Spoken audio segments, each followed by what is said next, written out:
Paano ka? I-slice mo ng manipis. Sa nakakuli, sa may Brazil na yung ano, sa Amazon River. Ken! Malaki no? 16 kilos yun eh. Siguro kababagyo, kaliling tuloy yan. Nilabaw ng dagat. Tinaboy na Ayun ako, humihinga pa oh. Tinaboy na rito. Laki-laki naman. 16 kilos. May mga nakauna rin po sa aming nakahuli ng ganyan.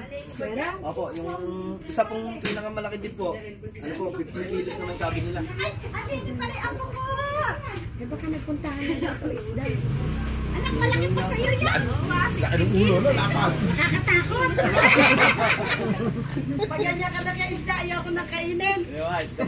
Baka ano na Yan yan? po yung ano po, yung ginagawa pong fish fillet.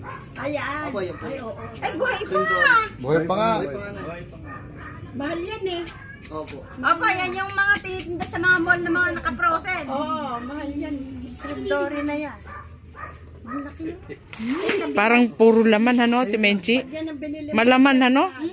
Malaman eh. May Bakit matinik nga ni naman Chris, ulit. ano ka-video call ko eh, hindi maiangat. Nachi eh.